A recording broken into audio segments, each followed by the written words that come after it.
Well, good evening. Good to be sharing with you tonight. I must admit, this has been recorded a week or so in advance, but I am convinced that what I share with you tonight will still be true in about 9 to 10 days' time. We've been working our way through the amazing book of Romans. It's quite an intimidating book in some respects because it contains such deep truths, but it also sits within quite a profound context. And so tonight is no exception, and particularly tonight, I'm going to be covering 3 chapters of Romans. And I want to acknowledge that the pace that we've been going through Romans has varied. Sometimes we focus on just a small section. Other times we kind of rush through a number of chapters. And actually, as we continue this series from this point on, we're going to be really slowing the pace down and just doing a couple of verses at a time. But the reason we do that is because sometimes there are sections of this letter that actually all just flow together. In fact, you can't kind of treat them separately because they're all part of one ongoing narrative or point that Paul is trying to make to his audience. And certainly tonight, that is the case. And so while I recognize I won't pick up on everything tonight, there is this really significant theme that runs through these chapters 9 through 11. And I hope that by engaging with this text, I can equip you with some tools to do some even more investigation yourself as you engage with this text. So before I head into the text itself or some various parts that we're going to explore, I want to tell you about this tree. For those of you who know me, I really enjoy gardening. I enjoy getting there and pruning and seeing kind of fruit and flowers foster. And recently, my latest addition to the backyard was what is called a fruit salad tree. Now, this is not a paid promotion. This just happens to be what we got. There was only room for one more kind of tree in our backyard. We had an orange and we had a mandarin, and there was one more spot. And we didn't know what to get. And so what I discovered was you could get these wonderful grafted trees. We'd have one branch with one type of fruit and one branch with another type of fruit. In fact, you could get up to 5 different fruits grafted onto the same tree. Now, we didn't have space for 5, but we thought it would be great to try out this nectarine and plum combination. And you can see it there on the screen. And as I planted it, I couldn't help but notice, as I watched to see whether it would take and thrive, that one side was really fruiting and thriving, where the other side was less so. You can see these green, beautiful leaves emerging from the nectarine side and these flowers that were blossoming.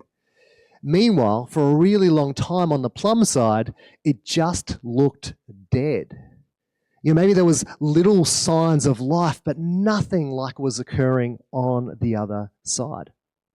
And I know I'm not really an extreme empath. I don't like to kind of give too many emotions, to inanimate objects. But nevertheless, I couldn't help but feel like the plum was kind of sad to see the nectarine thriving so well. I mean, seriously, how does it feel when the other side flourishes and yet you feel like you're not? And this is really significant, particularly when it comes to the book of Romans and these 2 groups that existed in Rome. And I just want to go over this one more time. I know we've covered it many times before. There were 2 groups in Rome. There was the Jewish believers group who were faithfully following the 613 Torah laws. They had this deep knowledge of the Old Testament, or the Tanakh, and they had this physical marker of being circumcised, that they had this allegiance to God physically. Then you had this other group who were the Gentile believers, and they weren't following the Torah laws, right? They had a limited knowledge of the Old Testament, and they were uncircumcised. And they'd come to know Christ and then to appreciate his grace. And for a time, rather than the Jewish group being in control, they had been kicked out of Rome. And therefore, these new Gentile believers had emerged and were running church, you could say, a different kind of way. And so there was conflict that emerged between these 2 groups when the Jewish group returned. Who was in charge? Who was considered righteous? How can these guys be doing these things when we are the ones who have been following the rules for all this time? And this is what Paul is speaking to. And this is what he wants to ensure these groups understand, that they each have a part to play in God's story. So let's just turn here to Romans chapter 9, verses 1 to 5. In fact, we're going to start here at verse 2. He says, "My heart is filled with bitter sorrow and unending grief for my people," the Jewish brothers and sisters. So that Jewish group. "I would be willing to be forever cursed, cut off from Christ, if that would save them. They are the people of Israel, chosen to be God's adopted children. God revealed his glory to them. He made covenants with them and gave them his law," picking up on all those characteristics that I mentioned earlier. "He gave them the privilege of worshiping him and receiving his wonderful promises. Abraham, Isaac, and Jacob are their ancestors, and Christ himself was an Israelite as far as human nature was concerned." And so there can be no doubt that Paul has a deep, deep love for the Jewish group. Through them, this faith journey is possible. And he wants to make this really, really clear. It's because of their story that what is actually happening now, even though it looks like one side, the Gentile side, is flourishing and the Jewish group doesn't seem to be so, it's actually because of the Jewish group that this has been possible. And yet with all this history, right, God revealing his glory and this privilege of worshiping him and the covenants, the state of play isn't what it ought to be. A little bit further on, he notes, "The Gentiles who did not pursue righteousness have obtained it, a righteousness that is by faith, but the people of Israel who pursued the law as the way of righteousness have not attained their goal." And so here you get back to that illustration of the grafted tree. There's two groups here. And one group, the Gentiles who did not pursue righteousness, are thriving and flourishing. They're experiencing God's grace. And yet the people of Israel, who pursued the law as a way of righteousness, are not flourishing to that same degree. And not only are they not flourishing to that same degree, they're being critiqued for it. And so you've got to, again, feel for that Jewish group. It's like, they're doing so well, and look at us. And now you're kind of also these previous chapters and this part of this letter, you've been critiquing us for not getting it.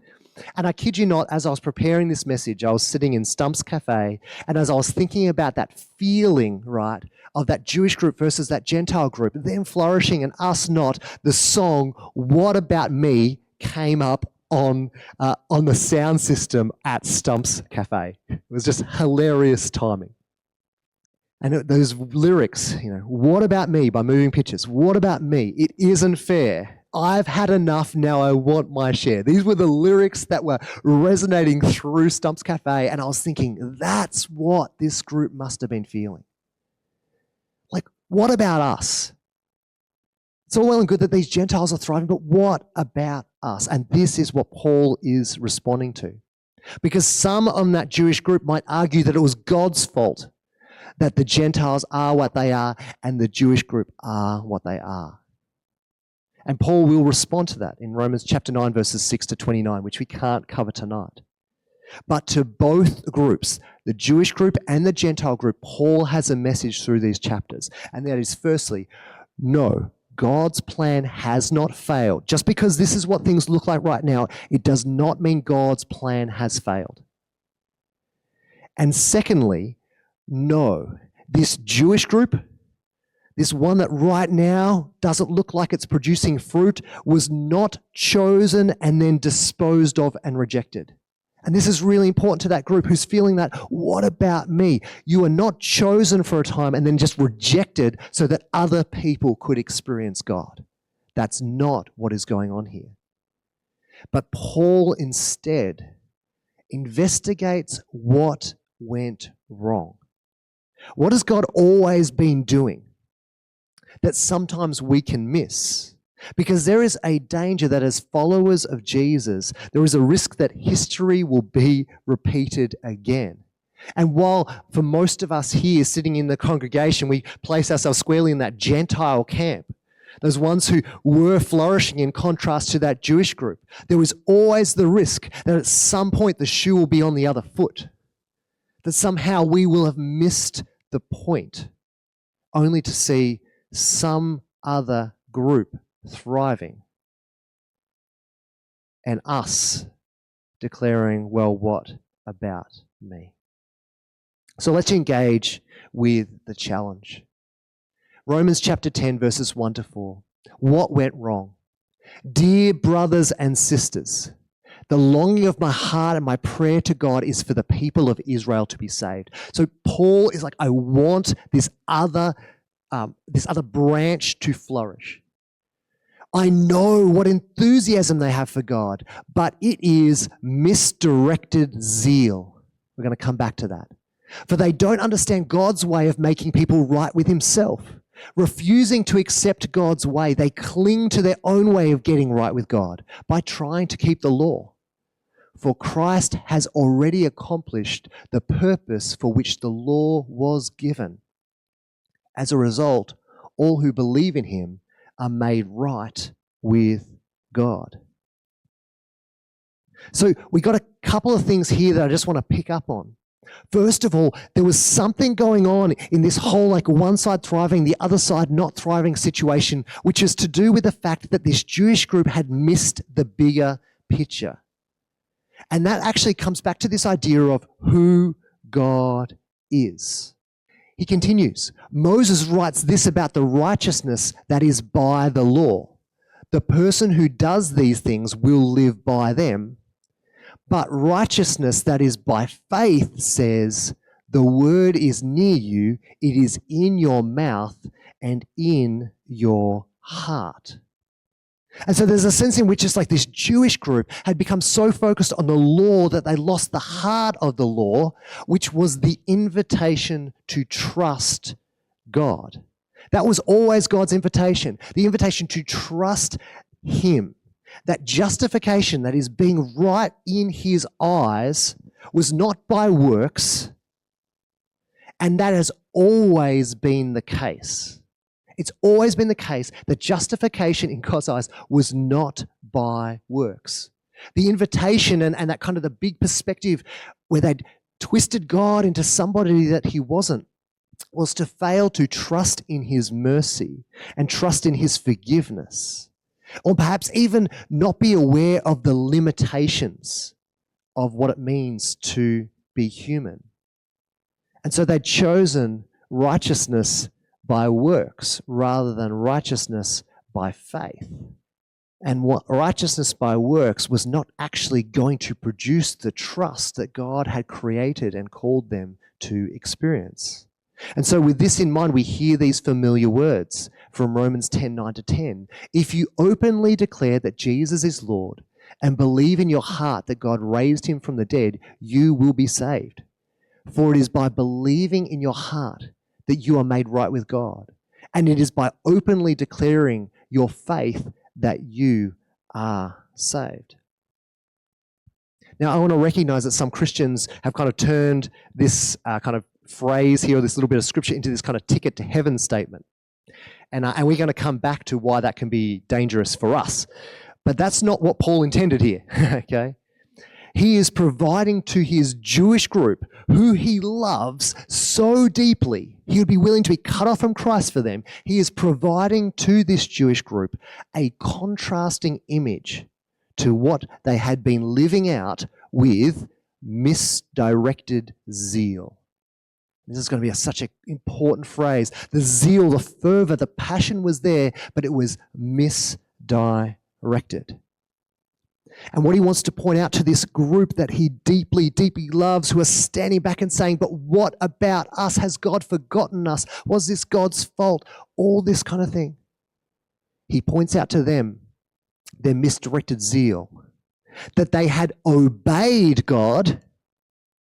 They had obeyed God, but they didn't trust God. They obeyed God, but they didn't trust God. And I can't help but think of a sermon now a couple of weeks ago there in Jonah chapter 4, where at the end of the day, Jonah obeyed God He did what he was instructed to do eventually, but he didn't actually trust God. He didn't trust in his character. He didn't trust in his perspective. And this same scenario is being played out here.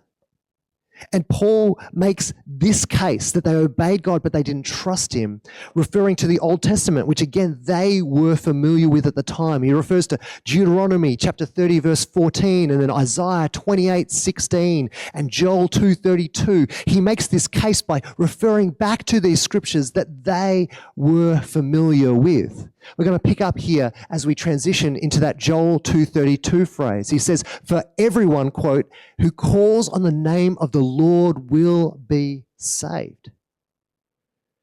And so he's quoting these prophets and these psalmists and Torah to point out to this Jewish group, who were the ones who knew it, that this was always God's agenda, to invite them to trust, not just invite them to obey.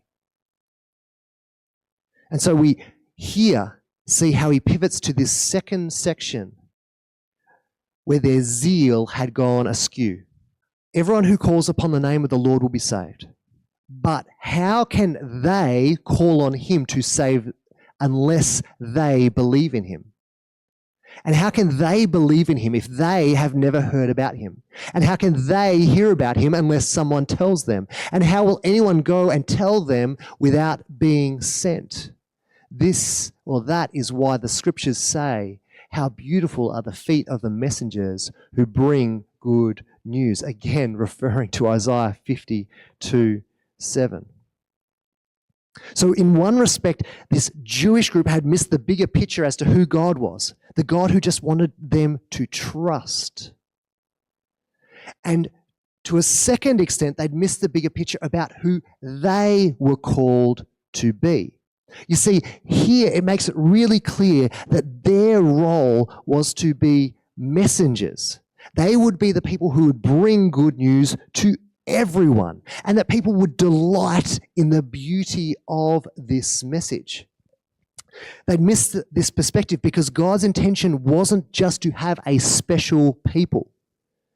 It's like, these are my special people, and he will call them special, and they were chosen, don't get me wrong, but his broader intention, his intention from the beginning was not just to have some sort of special party, right?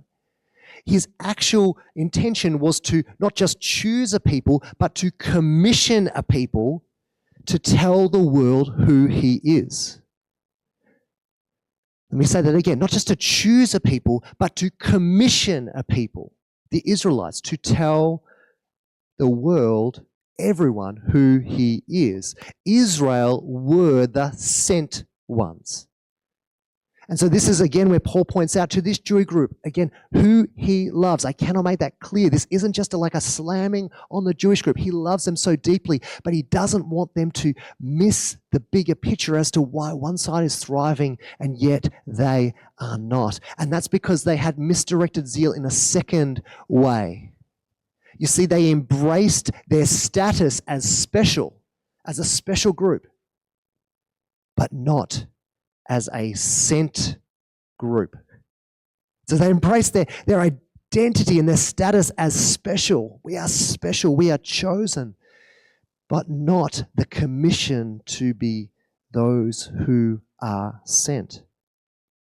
And again, if we go back to that Romans 10 kind of passage, some Christians have turned this passage here into their own commission. You know, how can they call on him to save them unless they believe? And how can they believe if they've never heard? And how can they hear unless someone tells them? And Christians have turned this into their commission, which is great, as long as they heed the same warning that Paul follows with to the Jewish group.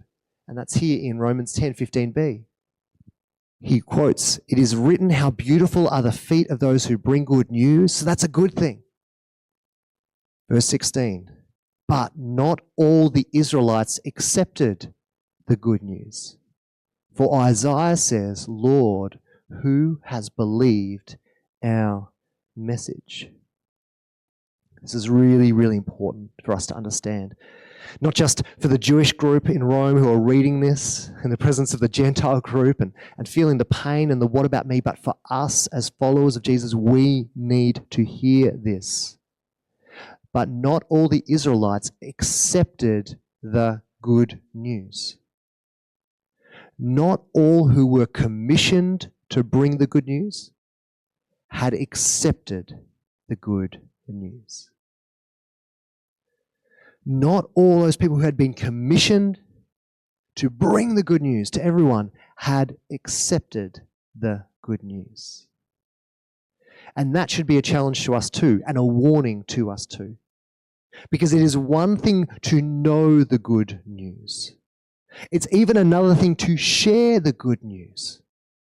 But do we actually accept it for ourselves? Because acceptance isn't just some sort of intellectual affirmation. It's actually true ownership. Not just obedience, but trust. And there's that challenge sometimes, maybe a bit like that misdirected zeal numbers 1 and 2. The first one, do we ever obey but not trust God? And misdirected zeal number 2, do we ever take delight in being saved but forget that we have been sent? See, these aren't just challenges for the Jewish group, even though they most definitely were. These are challenges for us. Do I trust, not just obey? Do I understand that I'm sent and not just special? As followers of Jesus, we too need to understand these things, lest we end up having misdirected zeal. As we shift into chapter 11, we see that Paul then gives instruction to both groups. I want you to, for a moment, to imagine them in the same room with all this tension, each hearing not only the message for them, but the message for the other. Maybe one group's feeling a little arrogant. The other group's feeling a little despairing and critiqued. Maybe some of Paul's words have started to resonate with that followers of Jesus Jewish group. I started to see maybe God hasn't given up on us. Maybe it isn't God's fault. Maybe it is that we just missed the point a little bit. And so with those two groups in the same room listening to each other, note these words in Romans 11. Verse 1, it says, I ask then, has God rejected his own people, the nation of Israel? Of course not. I, this is Paul speaking, myself am an Israelite, a descendant of Abraham and a member of the tribe of Benjamin. No, God has not rejected his own people, whom he chose from the very beginning. Do you realize what the scriptures say about this? Elijah the prophet complained to God about the people of Israel and said, Lord, they have killed your prophets and torn down your altars. I am the only one left, and now they are trying to kill me too. And do you remember God's reply? He said, no, I have 7,000 others who have never bowed down to Baal. And so Paul directs a message in light of these previous two chapters to this Jewish group.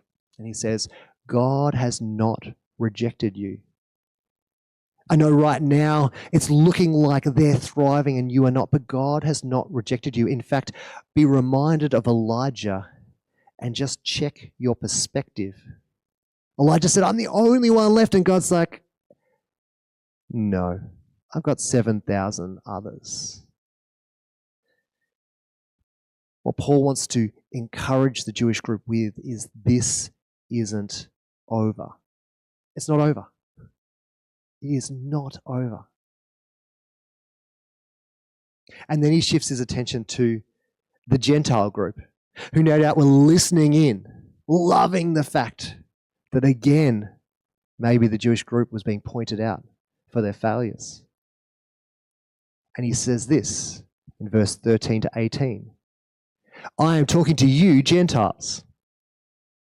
Inasmuch as I am the apostle to the Gentiles, I take pride in my ministry, in the hope that I may somehow arouse my own people to envy and save some of them. If some of the branches, that is, some of the people of Israel, have been broken off, and you, though a wild olive shoot, have been grafted in among the others, and now share in the nourishing sap from the olive root, do not consider yourself to be superior to those other branches. If you do, consider this: you do not support the root, but the root supports you. And so just in case this Gentile group were getting all arrogant about their fruit and their flourishing, he says, hang on a second, be grateful because you have been grafted into this. The root, all that history, all that stuff I was just trying to point out to the Jewish group. And yes, they've returned to Rome and they're not happy because you've taken control and now there's conflict within the church. But be reminded, the root supports you. You need this deep, rich foundation. This is not about remaking Israel, but it is about honoring their critical role in God's redemptive story in the world. So there's something quite humbling for us to consider the way that we too, as Gentiles, have been grafted into a bigger story. And while Paul laments that many of his brothers and sisters, his fellow Israelites, Jewish people, had misdirected zeal, we too ought to be reminded to trust, not just obey, and to not just be chosen, but to be those who are commissioned.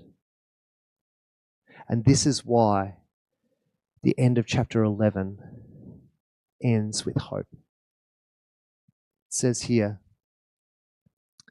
in Romans 11:24, if you were cut out of an olive tree that is wild by nature, and contrary to nature were grafted into a cultivated olive tree, how much more readily will these Jewish group, the natural branches, be grafted into their own olive tree? You see, Paul wants to point out that the story isn't over. It's not over for the Gentile group. There is a risk. It's not over for the Jewish group, followers of Jesus. He wants to see them thrive. But we all need to be reminded to trust. And we all need to be reminded that we are sent. If we can do that together, just like my fruit salad tree, Paul's hope was that that Jewish group, passionate followers of Jesus, would also bear much fruit too. Let's pray. Jesus, we want to thank you that we are part of a bigger story. And while we went rapid fire over these chapters in Romans, thank you that it is a fantastic reminder not to get arrogant about our place. Help us not to get arrogant and say like, well, you're done with that Jewish group, without recognizing the deep, rich foundation on which our faith and understanding of who you are is built. And God, may we not fall into the trap of misdirected zeal. May we choose to trust, not just to obey. God, while we delight in our chosenness, may we not become complacent, but rather would we take up that mantle and be those people who show the world what you are like. Because Jew or Gentile, this is your plan. and it always has been. So challenge us, we pray. May we see your kingdom come and your will be done. And may we as a church not allow differences to divide us, but may we know you. Amen.